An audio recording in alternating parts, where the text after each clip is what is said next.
Lo que usted verá a continuación es simplemente la segunda parte de 3 que tendremos en este canal. Complemento del video que hicimos hace algunos días y que te dejaré en la descripción sobre Israel Vallarta, un tipo que estuvo en el bote por 20 años sin sentencia alguna. De hecho, muchos comentócratas que apoyan a las televisoras dicen que Vallarta era un secuestrador, que no es justo que lo hayan dejado libre porque había 6 víctimas que lo habían reconocido como líder de la banda de los Zodíaco.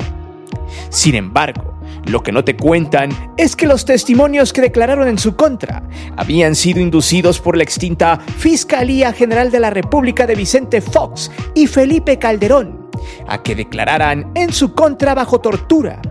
De hecho, en este video explicaremos qué fue lo que le hicieron a Vallarta para que sostuviera la narrativa de secuestro en ese 2005.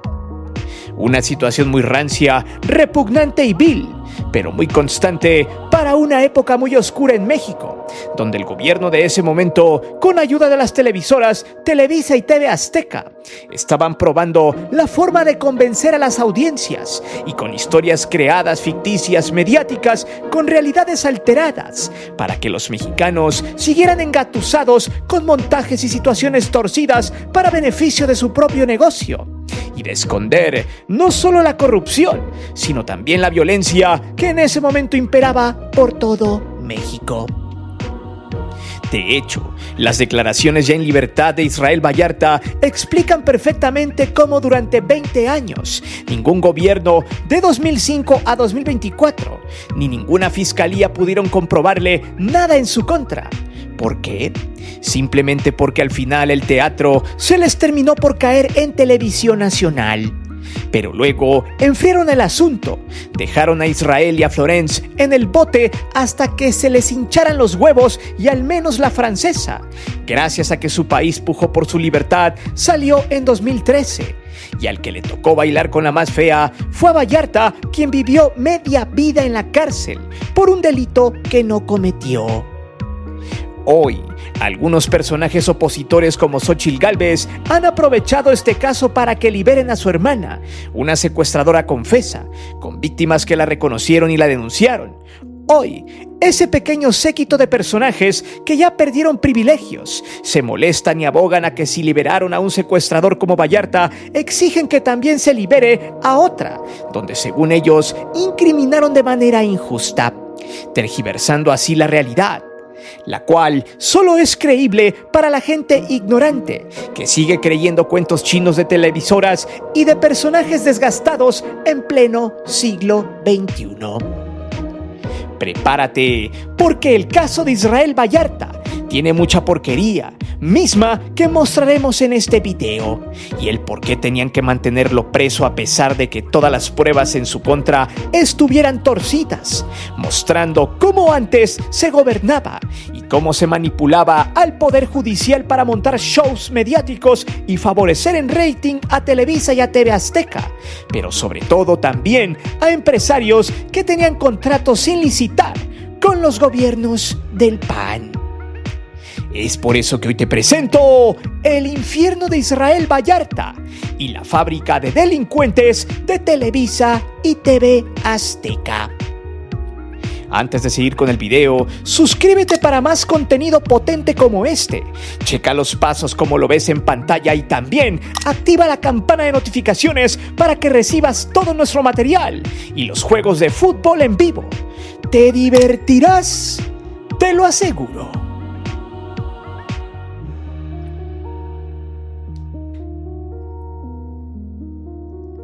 En la primera parte de este video explicamos cómo se inculpó a Israel Vallarta y a Florence Cassés. Todo por un circo mediático inventado por el secretario de Seguridad Pública de Felipe Calderón, Genaro García Luna, quien debía cuidar su posición en ese momento porque antes de ser parte del gabinete de Calderón, este era director de la AFI. Allí se comprobó que esta era una estrategia mediática pagada por el mismo director y también por uno de sus amigos, para posicionarse en las preferencias del que iba a ser el presidente de México emanado del PAN. Con eso se llevó los aplausos de muchos insolentes que se creen todo lo que ven en televisión. Decían: miren, Por fin un gobierno, un secretario que está agarrando a los malos, a los delincuentes. E incluso el sexenio de Calderón se caracterizó por la guerra simulada que se aventaron contra los narcos. A eso, y con ayuda de la televisión, había que fabricarse delincuentes, presuntos culpables que eran culpados bajo la presión del tolete. No obstante, lo que la televisión en estos momentos no te dice, no te cuenta, es que la juez que lo dejó libre tuvo que analizar 292 documentos presentados en ese 2005 y 2006 por la extinta Procuraduría. Y todos los expedientes contaban con lo siguiente, solo para que vea, porque estoy muy seguro que más de uno que esté viendo este video seguro se sentirá identificado, ya sea por un familiar o algún amigo o conocido que haya pasado por lo mismo. ¿Cómo era el proceso en ese entonces para fabricar delincuentes? Por eso la juez, Mariana Vieira Valdés, encontró lo siguiente: testimonios que se contradecían unos con otros, cateos sin orden judicial, que ojo, tras esos cateos le robaron muchas pertenencias y hasta sus perros a Israel Vallarta. Le pusieron el chaleco de la AFI para simular que era un equipo canino antisecuestro. Todo eso en el rancho de Israel. De hecho, en el montaje de Loret se muestran fotos de Israel Vallarta. Nadie cuestionó en ese momento de dónde las habían sacado. Pues muy sencillo, en la madrugada del 9 de diciembre, la AFI había allanado la casa de Vallarta para tener pruebas entre comillas, violaciones a la cadena de custodia, torturas a los inculpados, inclusive en cadena nacional.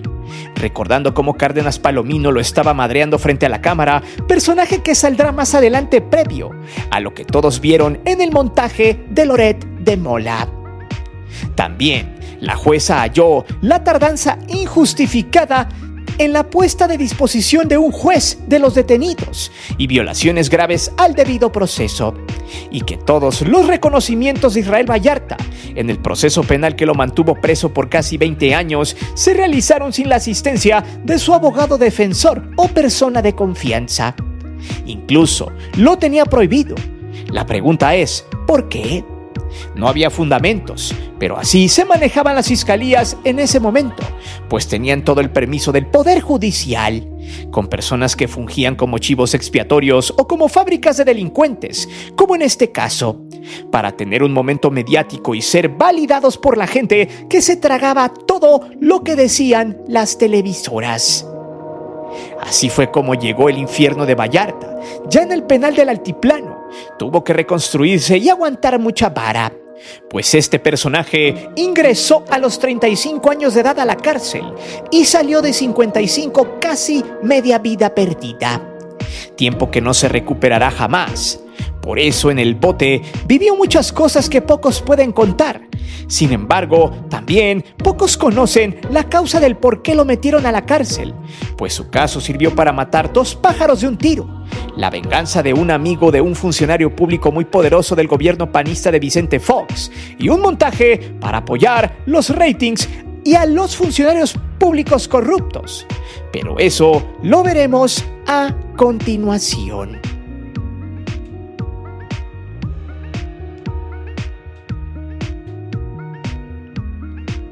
Israel Vallarta, antes del 2005, se dedicaba a los negocios de billares y también a los spa.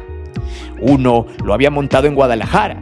En ese entonces tenía un buen amigo llamado Sebastián, quien sería el hermano de Florence Cassés y quien le ayudaría a poner su negocio de spa, porque él también tenía uno. Su relación con la francesa empezó de esa forma, ya que su hermano se fue de México por un tiempo y Florence terminó haciéndose más amiga de Israel hasta formar una relación, y quienes para 2005 ya no eran pareja, pero aún se frecuentaban por la amistad que habían pactado luego de su relación fallida. Después de que Sebastián regresara a México, le dijo a Israel que tenía nuevos socios inversionistas para los proyectos que estaba por traer a México. Uno de ellos era un empresario israelita que luego sería proveedor de servicios de seguridad del gobierno de Felipe Calderón, llamado Eduardo Margoli Sobol, Este personaje se convertiría en un sujeto oscuro, gandalla, nefasto, violento y que estaría detrás del viacrucis de Vallarta, el que, con ayuda del gobierno, inculparía sin pruebas, debido a un problema que tuvo este israelita con Sebastián, el hermano de Florence, ya que éste le había comentado a Vallarta que estaba viendo la posibilidad de salirse de la sociedad con Margolis, porque éste no estaba ocupando los spa para las cosas lícitas. Por lo tanto, ya quería deshacer esa amistad y sociedad, a lo que Vallarta le había pasado a uno de sus abogados para que checara el caso. No obstante, al paso del tiempo y ya en el final de la relación de la francesa e Israel, este fue por ella a un parador de antojitos en la carretera México-Cuernavaca con rumbo a México, debido a que ella estaba yendo a su rancho para traer las maletas y la ropa que había dejado, porque ella ya había encontrado un lugar donde vivir en la Ciudad de México. Sin embargo, su taxi casualmente se descompuso y la dejó en este parador. Acto seguido, llamó a Vallarta para que fuera por ella, y este fue para regresarla a la ciudad. Y ojo aquí, pues esta situación quizá ya estaba premeditada con el taxista de la francesa.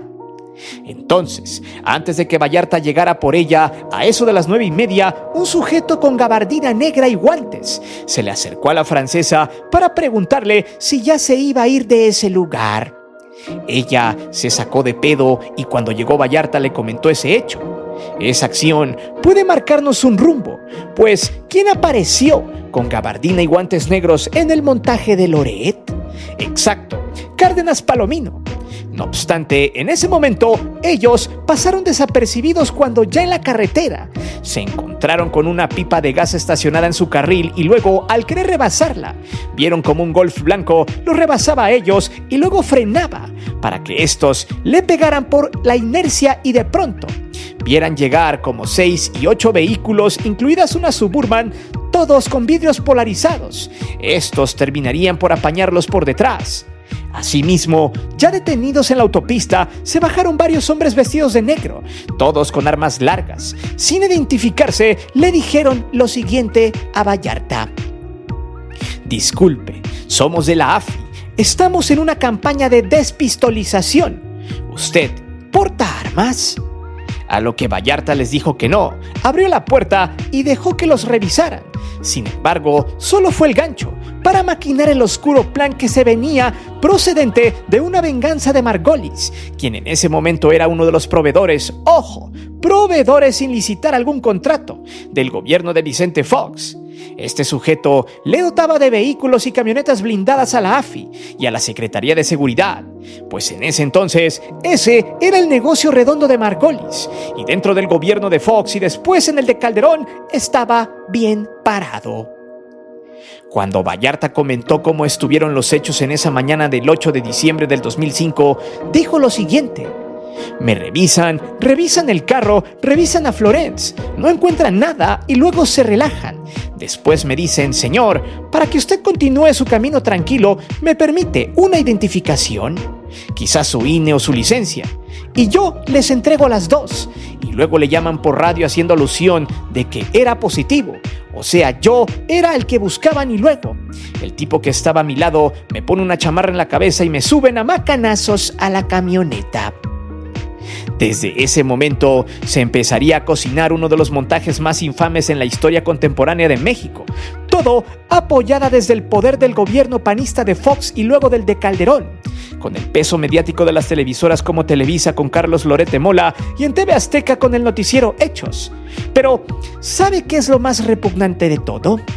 Que la ley estaba torcida y se trataron de crear los hechos a manera de que dijeran que Israel Vallarta era un secuestrador, mostrando así que en aquellas épocas había una gigantesca fábrica de delincuentes, donde cualquier transeúnte pudo ser señalado como un ratero o como un secuestrador, para maquillar la realidad gracias al abuso del poder, dejando en libertad plena a los verdaderos delincuentes y ladrones de cuello blanco.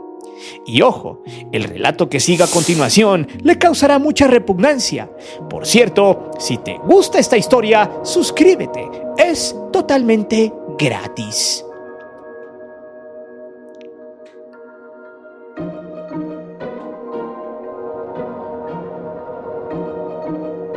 Y en esta parte es donde usted dirá lo siguiente: es increíble que mucha gente se haya tragado el cuento y es inédito que le hayan hecho caso a la televisión basura.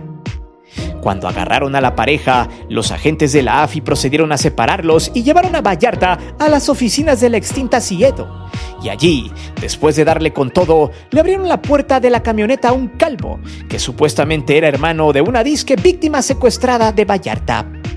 En ese momento y entre tanto estado de shock, Vallarta no se dio cuenta qué fue lo que respondió esa persona y procedieron a llevarlo a dar vueltas a la manzana cerca del centro histórico, con el objetivo de destantearlo. Después se supo que una de las torturadoras de Israel, la famosa comandante Chabelita, fue la que lo llevaría en custodia en ese momento a un edificio donde después lo bajarían y lo vendarían mal, a manera de que Vallarta podía ver absolutamente todo lo que estaba pasando frente de él. Lo esposaron de manos y pies y lo cargaron alrededor de 4 metros, donde después lo bajaron a un cuarto, le quitaron las esposas y ahí empezaría el show de tortura. Ojo con todo esto, porque el caso de Vallarta da evidencia de cómo esos gobiernos, aquellos creadores de la frase que dice «la ley es la ley», pero la del tolete, esta empieza porque el común denominador de esa época, para vanagloriar al gobierno de Fox y al de Calderón, era necesario encontrar culpables en masa, para calmar las aguas y justificar la violencia que se vivía en ese entonces. Por ejemplo, hagamos un supuesto. En aquellos entonces secuestraban a alguien. Acto seguido, el gobierno de la República buscaba a través de relatos hablados y de supuestos a víctimas que coincidieran con esas características y descripciones. Las secuestraban y luego las hacían pasar por delincuentes. Así, esa eficiencia simulada calmaría las aguas sobre un verdadero secuestro. O sea, a las familias afectadas les presentaban gente que ni siquiera podían reconocer. Pero para calmar la crítica, hacían lo que fuera para que esas víctimas se hicieran pasar por victimarios, como le hicieron a Vallarta durante todo el 8 de diciembre y parte del 9 de diciembre del 2005. Allí, el gobierno de Vicente Fox empezaba a morir y enfrente tenían un gran problema: a un López Obrador muy fortalecido que se recuperaba de un desafuero, al grado que empezaba a tener mucho revuelo entre el pueblo, por lo que había que crear una cortina de humo. Además, aprovechar el favor que le harían al empresario israelita para colaborar con su venganza y de paso mostrarle al público cómo el gobierno de Fox, por medio de García Luna, podía acabar supuestamente con los malandros.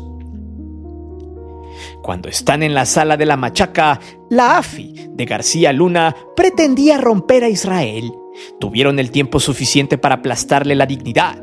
Luego, sus captores tomaron las fotografías de sus hijos y familia que se habían robado de su casa para hacerle la tortura psicológica, diciéndole que si no colaboraba, su familia tendría que padecer sus decisiones, y después le dijeron lo siguiente textual: «Te has metido con alguien muy influyente y la vas a pagar». Luego, y después de escuchar esas palabras, Vallarta no sabía ni siquiera quién era el susodicho, hasta que tiempo más tarde sabría que se daba como una especie de venganza en su contra por los negocios fallidos de su amigo Sebastián. De hecho, cuando lo tuvieron en el piso y ya sin vendas, uno de sus captores, de frente, le dijo con saña lo siguiente: «Te metiste con alguien muy influyente, con uno de los lavadores de García Luna», dando a entender que Margolis en ese momento hacía negocios con García Luna en la temática de instrumentos de seguridad, camionetas blindadas y una mafia asquerosa para bajar dinero público, al cual le otorgaban contratos sin licitar. Y además, como era amigo de Genaro García Luna, este se sentía con mucho poder, teniendo a los equipos tácticos, fiscalías y elementos de la AFI a su disposición. Lo curioso de todo es que Vallarta fue metido en ese problema porque una vez que llegó a la oficina de su amigo Sebastián, este encontró a su esposa llorando tras el teléfono. Ella le había dicho que Margolis le había llamado para amenazarlos, de que si Sebastián disolvía la sociedad con Margolis, la influencia de este haría todo lo posible porque sus 2 hijos se perdieran de camino a la escuela. Margolis representa toda la putrefacción de ese entonces, con un tufo vengativo, mafioso e impune, obviamente para seguir conservando el negocio sucio. Y ojo, que en lo siguiente que platicaremos, mismo que Vallarta comentó, entrará otro personaje al ruedo, un tipo que condecoró Felipe Calderón por hacer una gran labor, entre comillas, en la Policía Federal. No obstante, Vallarta era un tipo muy inteligente. Cuando lo dejaron en el cuarto solo, dos tipos se quedaron custodiándolo. Él ya había escuchado a otros en otros cuartos, al parecer, que también pasaron por lo mismo como él. Mismos que dejaron libres porque pagaron su rescate. O sea, sí, la AFI era una organización que extorsionaba, secuestraba, siempre basándose en la justicia y justificando su basura con capturar a los ladrones o supuestos secuestradores. Obviamente cobraban por hacerlo también. Era un negocio redondo donde la fábrica de delincuentes tendría que hacerlo bien. Por eso Vallarta les dijo a sus custodios: si quieren dinero, yo les puedo dar. Llévenme a un Sanborns, al que está cerca del metro Miguel Ángel de Quevedo. Ahí le hablaré a mi hermano para que les traiga 2 millones de pesos y me dejen libre. Así que gracias a la ambición de esos policías de poca monta, se fueron. Y al poco rato, luego de hablar con su familia y alertarlos, un sujeto bien encabronado había hablado con ellos por teléfono, quienes regañados tenían la orden de esperar allí hasta que él llegara. Al tiempo, este llegó a castigarlos en plena calle, porque no habían hecho caso a las órdenes indicadas. El nombre de este parásito sería Luis Cárdenas Palomino, el flamante lacayo y superpolicía de la Policía Federal de Calderón y empleado de Ricardo Salinas Pliego. Allí fue donde decidieron trasladar a Vallarta al rancho donde se armaría el montaje y donde el mismo Cárdenas Palomino, vestido de gabardina negra y guantes negros, terminaría golpeándolo en cadena nacional a un destrozado y maltrecho Vallarta, el cual se veía muy mal en las pantallas de Televisa. Esto explica el cómo lo encontraron y cuál fue la raíz de todo.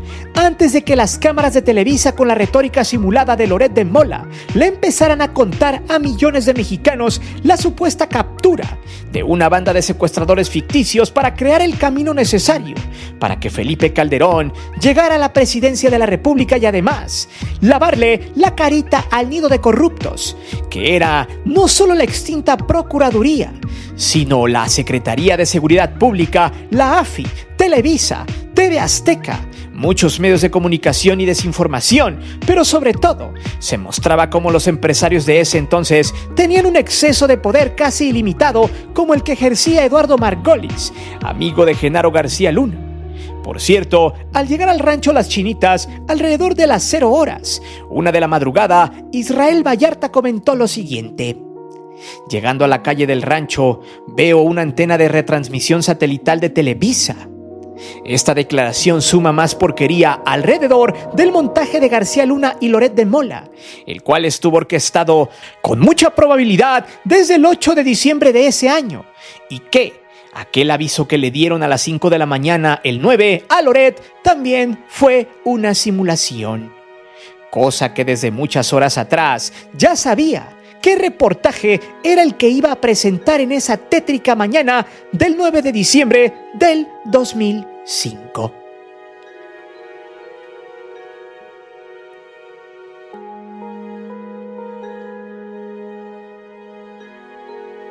Como una auténtica pesadilla, una película de terror, el caso Vallarta evidenciaba muchas cosas: la fabricación de pruebas, la tortura, la simulación, los operativos ficticios, los favores con influencia, la venganza, el horror de no poder hacer nada ni defenderte de situaciones que van contra tu voluntad. Pero sobre todo el infierno que podías vivir en esos momentos donde muchas personas estaban idiotizadas por la televisión, misma que jamás le dio una réplica a Israel Vallarta para que pudiera contar su versión, misma que se terminó guardando por 20 años en su ser. De hecho, él explica que Calderón lucró con el caso porque tuvo problemas con Francia por el tema de Florence, y de no haber sido por el gobierno francés, si su pareja hubiese sido mexicana, quizá ambos ni siquiera estuvieran vivos para contarlo. Además de que el gobierno de Peña Nieto abandonó el caso hasta que llegó López Obrador para reabrirlo y retomarlo. De hecho, es interesante señalar que, durante la liberación de Vallarta, muchos medios y opinadores de cartón, alineados al gobierno panista de Calderón aún, empezaron a quejarse de que Vallarta era un secuestrador, de que ya había 6 víctimas, que declararon en su contra, pero nunca dicen que esas 6 víctimas fueron influenciadas, para que así cantaran para inculparlo. Cosa que al final se terminó probando con esos 292 expedientes que la jueza consultó.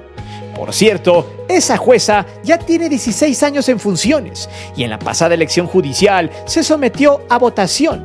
La gente volvió a inclinarse por ella, dándole el voto de confianza de la gente.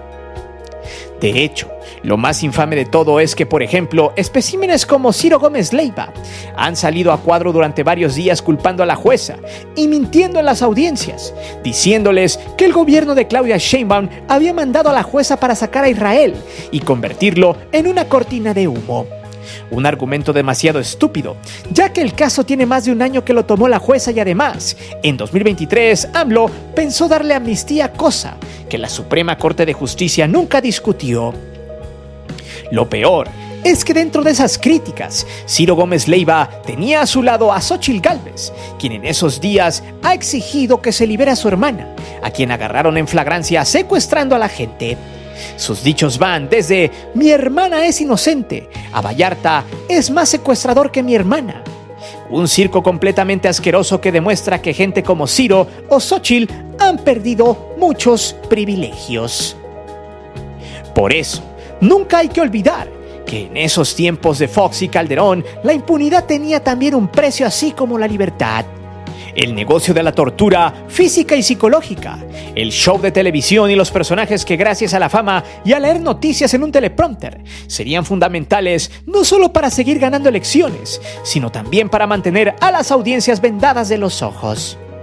De hecho, aún hay más historia, la cual nos hace preguntarnos lo siguiente: ¿por qué a la fecha el israelita Eduardo Margolis no ha pagado por lo que hizo? Aún nos falta escudriñar muchas cosas que Vallarta vivió en la cárcel, y cómo Margolis se burló de él y de su éxodo, cómo su vida se fue a la fregada solo porque se metió con un influyente y, sobre todo, cómo antes sí se premiaban a los delincuentes, secuestradores y narcos, cómo antes quien hablaba de este caso corría el riesgo de terminar en una sala de tortura y dolor. Sobre todo en aquellos tiempos donde varios eunucos de hoy, según sus chaquetas mentales, no había censura y estábamos mejor. Es por eso que yo te pregunto, ¿Israel Vallarta ha abierto una caja de Pandora con respecto a la fabricación de delincuentes en México? ¿Eduardo Margolis pagará por sus fechorías? ¿Viviste la época de Fox y Calderón? ¿Qué cosas nefastas te sucedieron durante esa época? Cuéntanos en los comentarios para leerlos todos. Y no olvides suscribirte al canal y de activar la campana de notificaciones. Mi nombre es Guillermo Antonio. Nos vemos. Hasta la próxima.